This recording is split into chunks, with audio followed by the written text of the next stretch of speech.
지난주에 기독교보에 실린 기사 내용 중 일부입니다.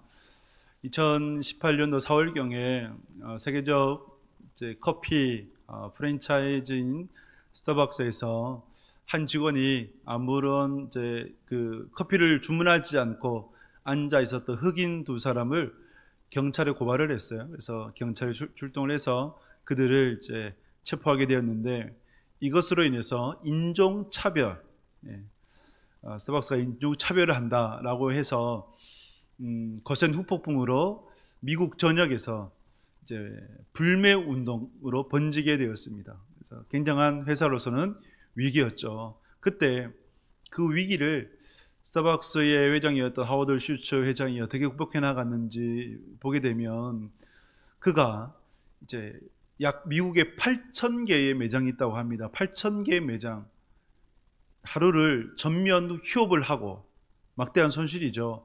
전면 휴업을 하고 직원 17만 5천 명에게 교육을 시키는데, 근데 그 교육이 예를 들면 인종차별 방지, 서비스 증대, 이러한 교육이 아니라 우리는 누구인가, 우리 회사는 어디로 가야 되겠는가라는 회사의 정체성에 대한 교육이었다고 합니다.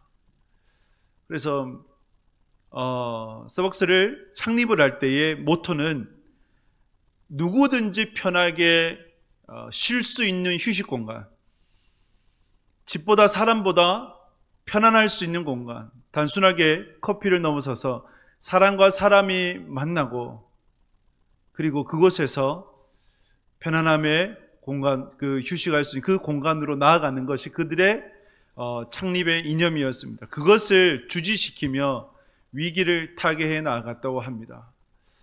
생각을 해보면 개인이든지 공동체이든지 회사이든지 국가이든지 위기를 맞을 수가 있습니다. 그런데 그 위기를 어떻게 극복해 나가느냐에 따라서 위기로 인해서 더 도태될 수도 있고 추락할 수도 있지만, 오히려 위기가 기회가 될 수 있습니다. 끝없이 타락해 나아갔던 교회가 마틴 루터의 종교개혁을 기점으로 해서 새롭게 거듭나 본질을 회복함으로 더욱 하나님이 기뻐하시는 교회로 세워지게 되었습니다.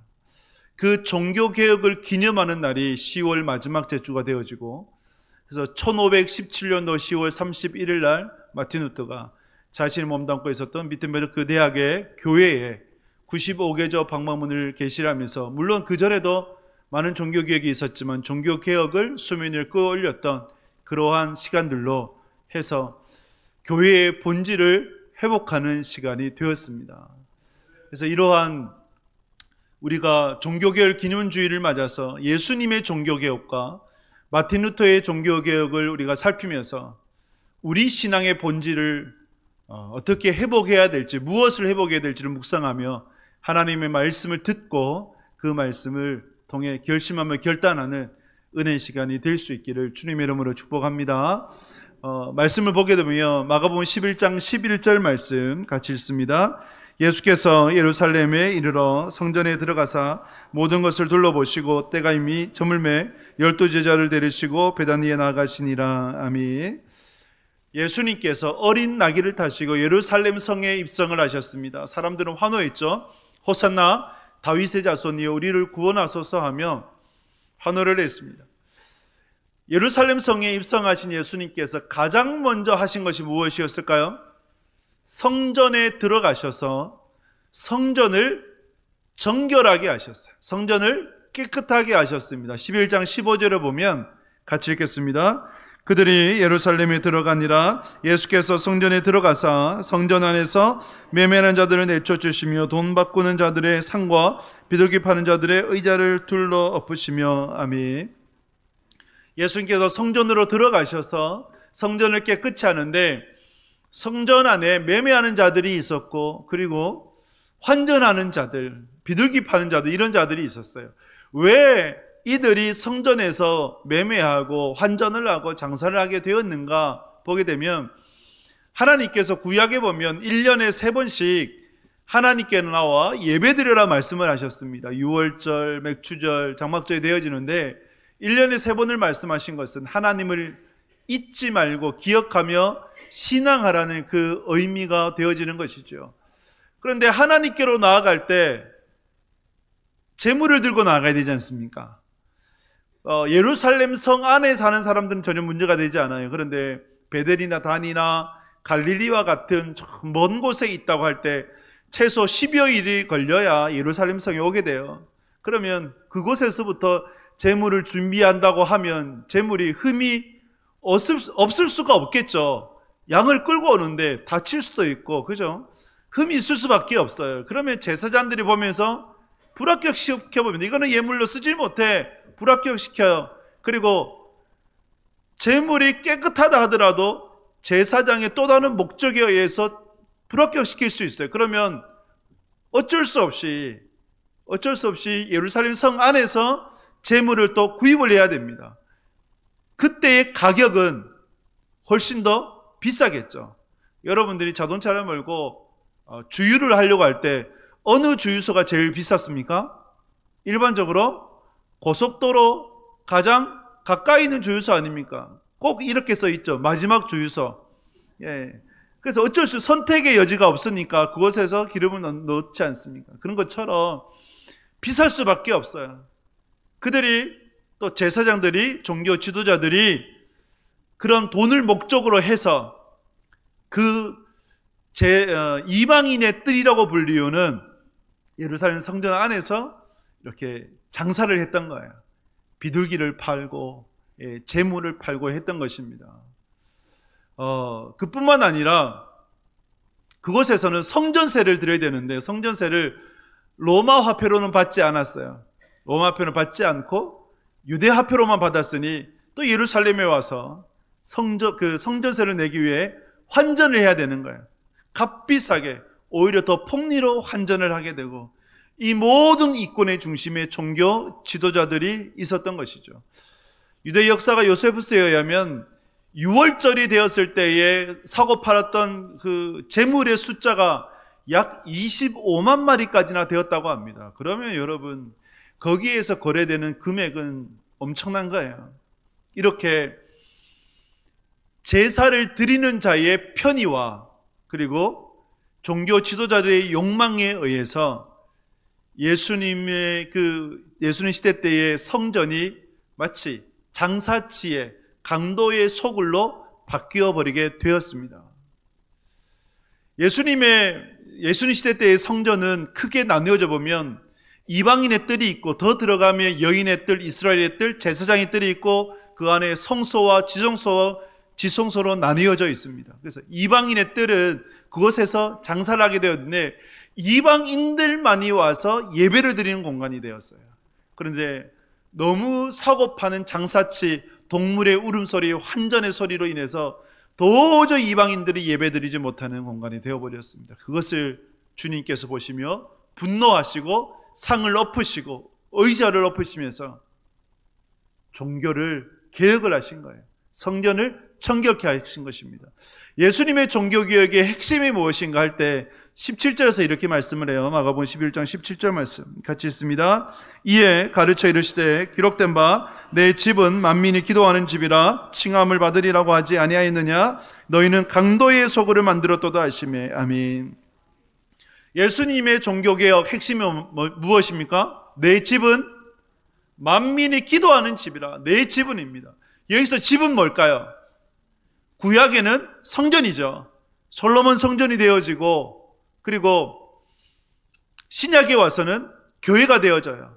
예수님께서 12살 되었을 때에 6월절 성지순례를 하다가 잃어버렸죠. 12살 된 소년 잃어버리니까 3일 만에 찾았는데 어디 있었어요?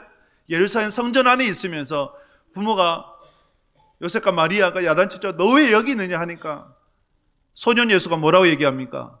내가 아버지의 집에 있어야 될 줄 알지 못합니까? 얘기해요. 아버지의 집이라고 하는 것은 성전이 내 집이다라는 것이죠.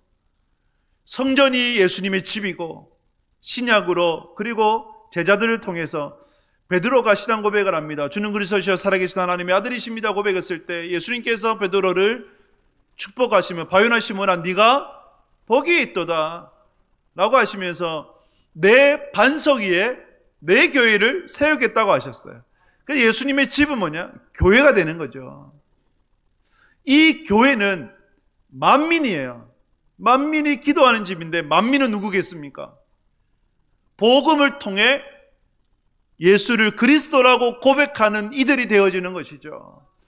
로마서 1장에도 말씀하는 것처럼 내가 복음을 부끄러워하지 아니하노니 이 복음은 모든 믿는 자의 구원을 주신 하나님의 능력이 됨이라. 먼저는 유대인에게요, 그리고 헬라인에게로다. 유대인과 헬라인이라고 하는 것은 만민이죠. 복음을 통해서 믿게 된 모든 이들이 바로 만민이 되어지고, 그 만민이 해야 될 것은 기도해야 된다는 것이에요.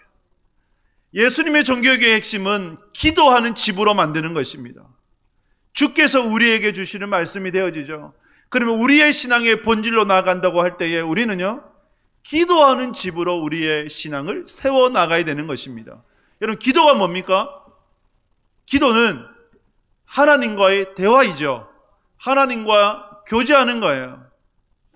기도하는 집으로 만들라라고 말씀하신 것은 하나님과 깊이 교제해라, 에녹과 같이 하나님과 동행하기를 힘쓰라라는 말씀이 되어집니다. 제가 오늘 세례식을 준비하면서 우리 9명의 제자가 문답식을 가졌어요. 문답식을 가졌을 때 마지막 질문에 세례교인으로서 어떻게 신앙해야 됩니까? 그것을 물었습니다. 여러분, 세례교인으로서 어떻게 신앙해야 되는 겁니까? 그것에 있어서 가장 핵심, 중요한 것이 무엇일까요? 하나님 중심으로 살아가는 것입니다. 이전에는 내 중심으로 나를 위한 인생으로 살아갔다면, 세례를 받게 되면, 세례교인이 되면, 진정한 그리스도인이 되면 나를 위한 인생이 아니라 주님을 위한 인생으로 살아가야 되는 거예요. 어떻게 하면 주님을 기쁘시게 해드릴까? 어떻게 하면 주님의 영광을 위해서 드려질까? 먹고 자고 입고 하는 그 모든 것들이 주님을 위해서가 되어야 되는 것이죠. 그래서 여러분, 진정한 신앙의 본질, 주께서 정결케 하신 그 성전의 참된 의미는 하나님 중심으로 하나님과 함께 걸어가라라는 것이 되어집니다. 여러분, 여러분들의 신앙이 이렇게 회복될 수 있기를 주님의 이름으로 축복합니다. 바울과 같이 고백할 수 있길 바라요. 빌립보서 1장 20절 21절에서 바울이 이런 고백을 하나님께 올려드렸습니다. 같이 고백합니다. 나의 간절한 기대와 소망을 따라 아무 일에든지 부끄러워하지 아니하고 지금도 전과 같이 온전히 담대하여 살든지 죽든지 내 몸에서 그리스도가 존귀하게 되게 하려 하나니 이는 내게 사는 것이 그리스도니 죽는 것도 유익함이라. 아멘. 할렐루야. 여러분, 이 고백이 여러분들의 고백이 될 수 있기를 주님의 이름으로 축복합니다. 나의 간절한 기대와 소망이에요. 여러분들의 간절한 기대와 소망이 무엇입니까? 바울과 같이 나의 간절한 기대와 소망을 따라 아무 일에든지 부끄러워하지 아니하고 짐도 정과 같이 온전히 담대해서 내 몸에서 그리스도가 존귀하게 될 수 있기를 주님의 이름으로 축복합니다. 이는 내게 사는 것이 그리스도니 죽는 것조차도 유익하다라고 고백을 해요. 바울의 간절한 기대와 소망은 자신의 소망을 따라 주님께서 존귀하게 되는 것입니다. 여러분, 이것이 신앙의 본질 아니겠어요? 더 주님을 사랑하고 싶고, 더 주님을 위해서 살고 싶고, 더 주님을 위해서 드려지고 싶은 그 마음의 회복이 진정한 신앙의 본질의 회복, 우리가 나가야 될 종교개혁 아니겠습니까? 여러분들의 신앙이 온전히 회복되어질 수 있기를 주님의 이름으로 축복합니다. 예수님의 종교개혁이었습니다. 마틴 루터의 종교개혁을 보게 되면 1517년 10월 31일이었죠. 자신이 몸담고 있었던 비텐베르크 대학의 교회 앞에서 95개조 반박문을 게재를 했어요. 그 핵심은 면죄부의 능력과 유효성에 관한 논쟁이라는 제목이었습니다. 로마 카톨릭의 타락의 그 과정을 보게 되면, 여러분, 로마 카톨릭이 기독교예요. 예수님께서 세우신 교회입니다. 근데 그 교회가 왜 카톨릭화가 되었냐 하면, 시간이 지나면서 그 핵심 지역들, 예루살렘, 또 안디옥, 로마, 이러한 핵심 지역에 있었던 주교들, 대주교라고 불렀고, 그 가운데 그들이 베드로와 바울이 로마에서 순교했다라고 해서 로마가 그 중에서 어떻게 보면 가장 주님의 그 권위를 위임받았다라고 해서 이제 로마의 힘이 실어졌어요. 그 로마의 힘이 실어졌을 때에 그 가운데 대주교를 뭐라고 불렀냐면 라틴어로 파파라고 불러요. 파파가 이제 중국으로 우리나라로 넘어오면서 교황이 되었어요. 마치 그리고 로마의 교황이 베드로와 바울의 그 권위를 위임받은 양 그렇게 오용을 하게 되고 모든 권위가 로마 교회에 그리고 교황에게 물려졌다라고 하면서 권력의 절대화를 이루게 되었습니다. 그러면서 만들어냈던 것이 뭐냐면 이제 속죄부 제도, 그리고 이제 미사 제도, 종교 재판소, 연옥설 이러한 것을 만들면서 그 결정체가 가장 이제 극에 달했던 것이 면죄부였죠. 1506년도부터 1626년까지 약 120년 동안 베드로 대성당이 건립이 되었어요. 그럼 뭐가 필요해요? 건축을 위해서는 돈이 필요하죠. 돈을 모으고자 면죄부를 팔았고, 이 면죄부를 사면 내가 연옥에 있다가 천국에 간다가 되고, 그런데 심지어는 무엇까지 얘기했냐면 레오 10세, 교황 레오 10세 그리고 요한 테첼 주교는 동전이 헌금함에 떨어지는 순간 튀어오르잖아요. 그것처럼 내 부모의 영혼이 연옥에 있다가, 연옥은 천국도 지옥도 아닌 중간에, 근데 성경에 연옥이 없어요. 지어낸 거예요. 연옥에 있다가 어디로 튀어오를까요? 천국으로 튀어오른다. 그러면 여러분 자녀된 이들이 헌금을 하겠습니까? 안 하겠습니까? 하죠. 그렇지 않습니까? 또 그렇게 얘기할 때 많은 헌금을 드리면 드릴수록 천국에서 더 영광을 누리며 살아간다고 하면 땡빚을 내어가지고 헌금을 하겠죠. 그러니 이 면죄부가 엄청 팔린 거예요.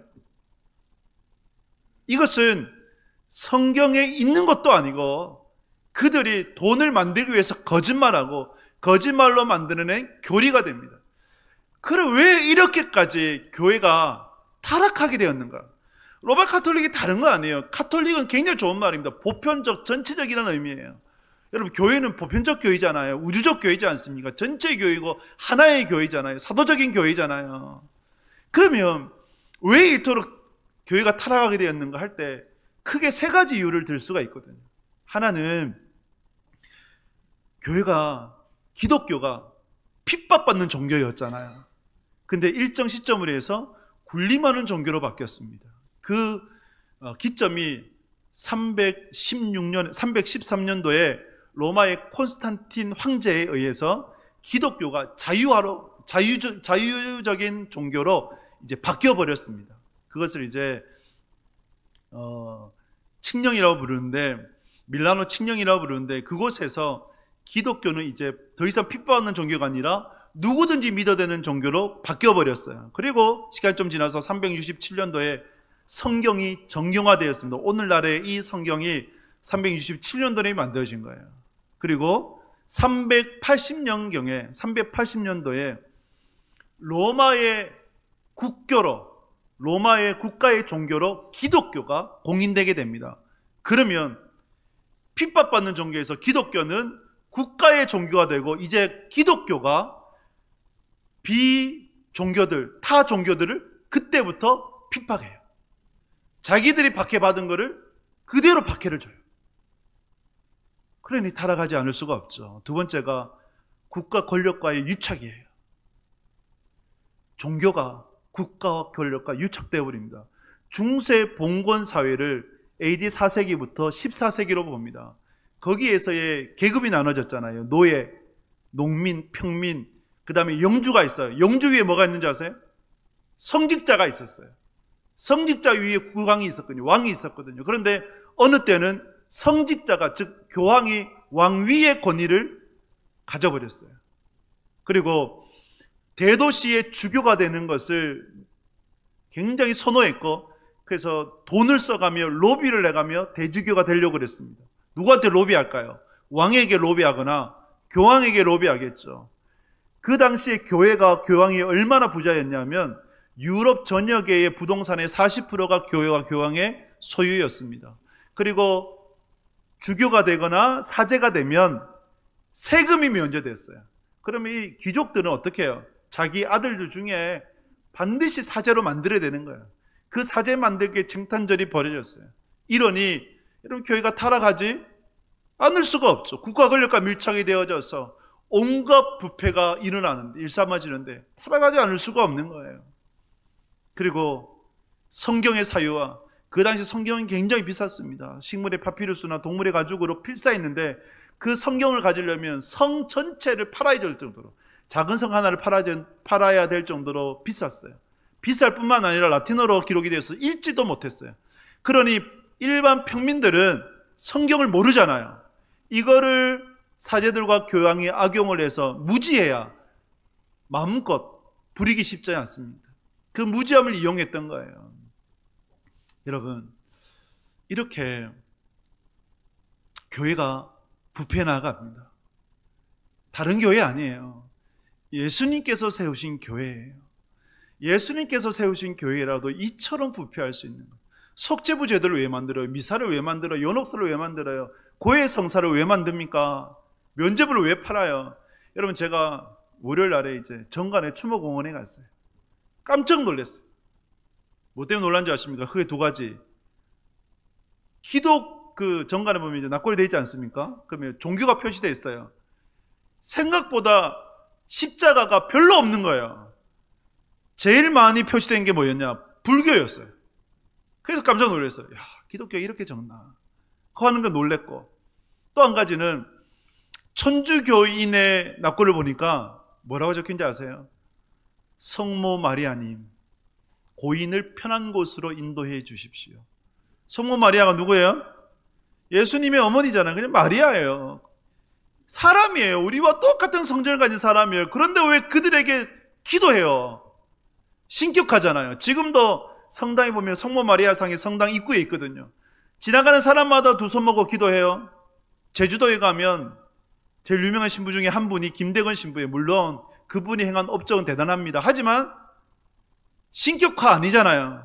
왜 그 사람을 보고 기도하는 거예요? 이것이 종교의 타락이잖아요.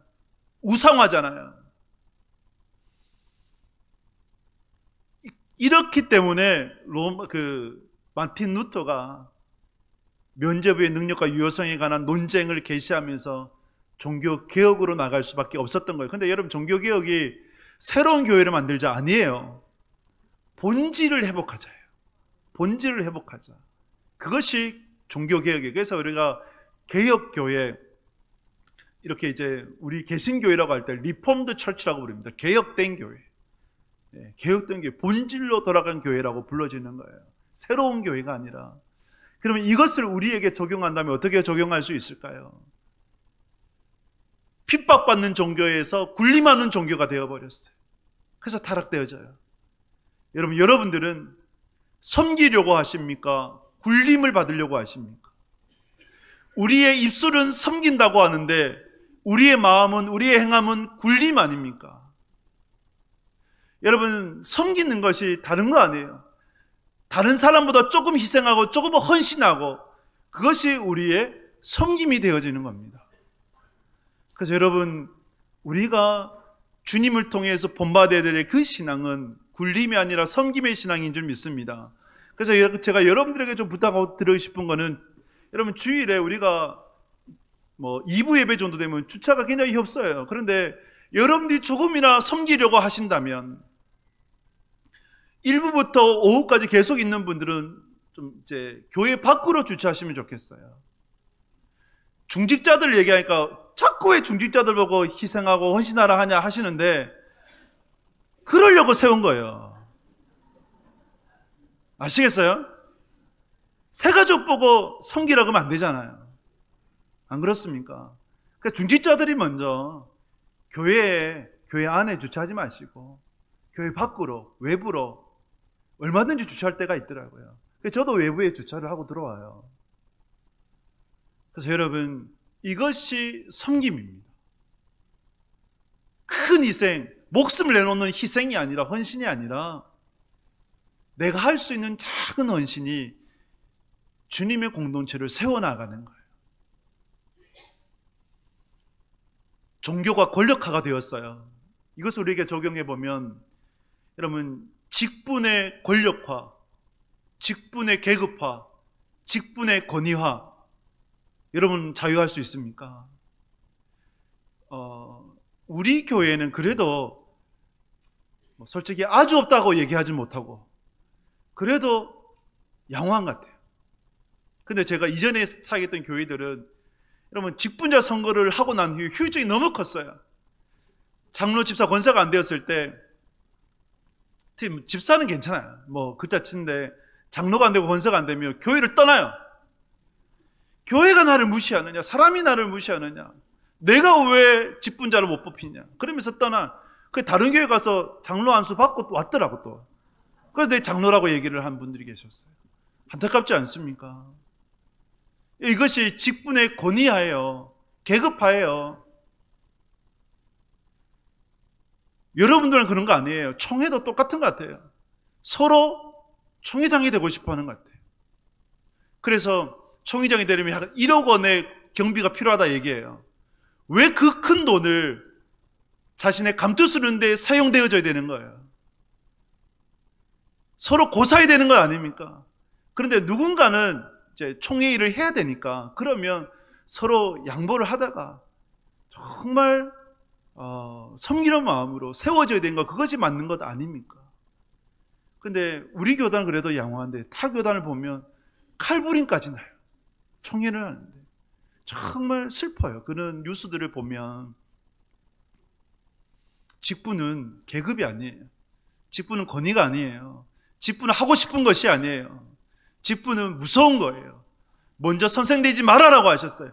그만큼 무게가 있고 책임감이 있다는 거예요. 그러나 교회를 세워나가야 되기 때문에 하나님께서 직분을 허락하셨고 직분자를 세워야 되는 것인데, 우리가 그 직분을 바라볼 때 정말 섬기고자 내 자존심을 드러내는 것이 아니라 오히려 내가 깎이고 또 깎여 죽고자 그렇게 나아갈 때에 그 직분을 통해서 바른 교회가 세워지지 않겠습니까?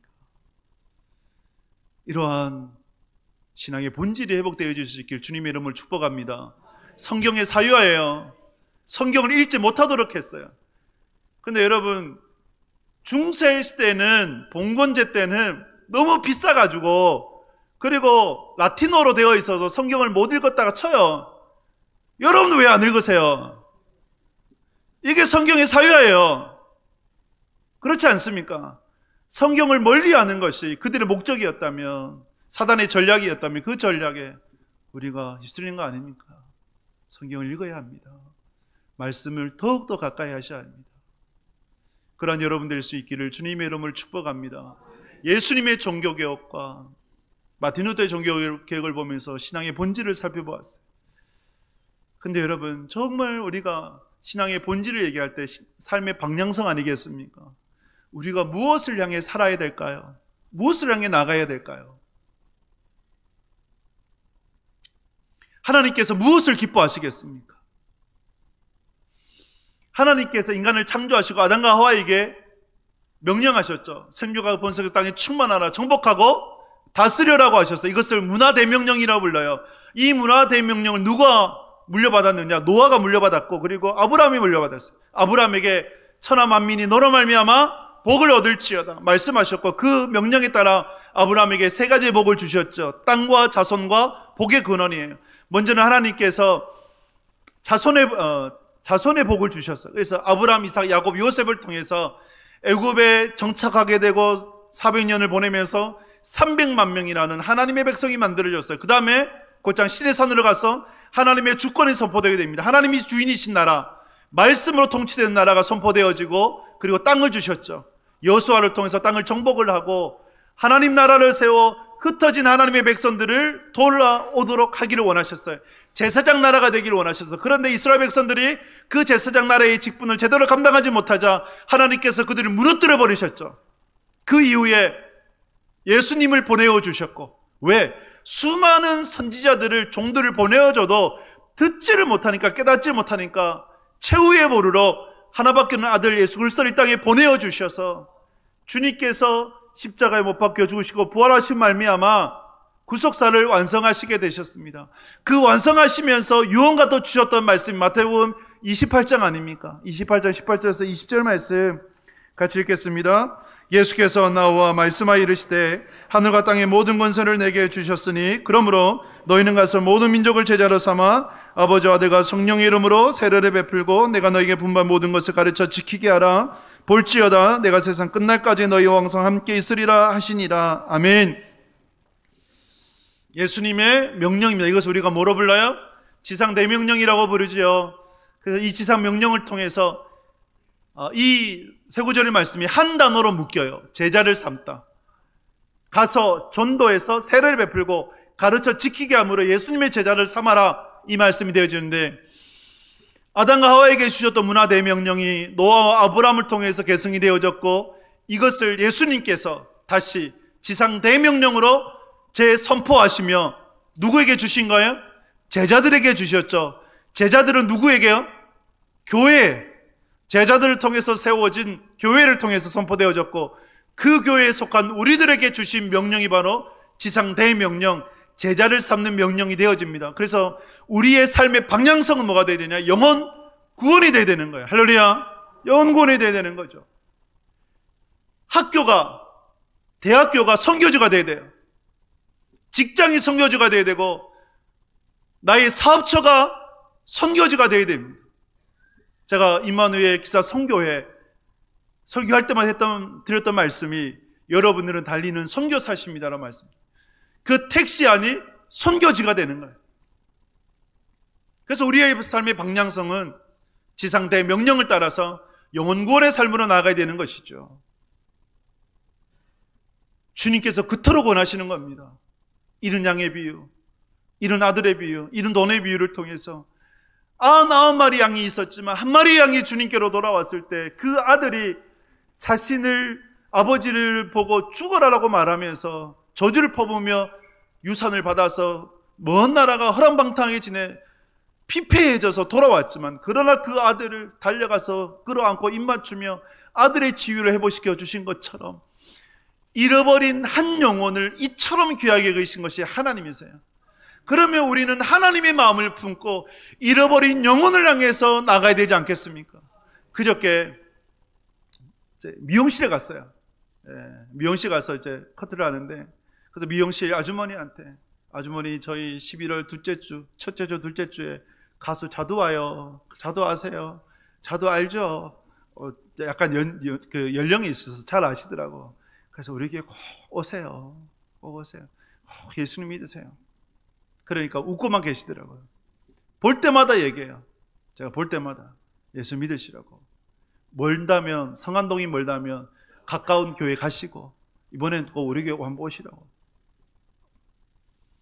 누구를 통해서 그 복음을 들어야겠습니까? 어느 목사님은 오복음서가 있다. 사복음서는 예수님이 기록했다면 오복음서는 불신자만 읽을 수 있는데, 불신자가 그러면 오복음서를 누구를 통해서 읽을 수 있을까요? 누구를 통해서? 신자를 통해서, 바로 저와 여러분들을 통해서 불신자가 읽는 복음이 오복음서라는 거예요. 일리가 있다라고 생각을 해요. 여러분들을 통해 불신자들은 하나님을 바라보는 거예요. 교회를 바라보는 거예요. 그래서 여러분들 그리스도의 편지로, 추천서로 향기가 되어져서 복음을 증거할 수 있는 하나님의 사람들 되실 수 있기를 주님의 이름으로 축복합니다. 이것이 진정한 신앙의 본질이요, 신앙의 개혁이 되는 것입니다. 말씀했습니다. 마틴 루터가 종교개혁을 하다가 번아웃 됐어요. 너무 지쳐서 정말 죽을 뻔했거든요. 수없이 죽음의 고비가 있었거든요. 그래서 이제 다 지쳐서 못한다고 할 때 그 아내가 상복을 입고 나타났대요. 그래서 마틴 루터 물었어요. 누구 죽었습니까? 죽었죠. 누가 죽었습니까? 하나님께서 죽으셨습니다. 어떻게 그런 말을 합니까?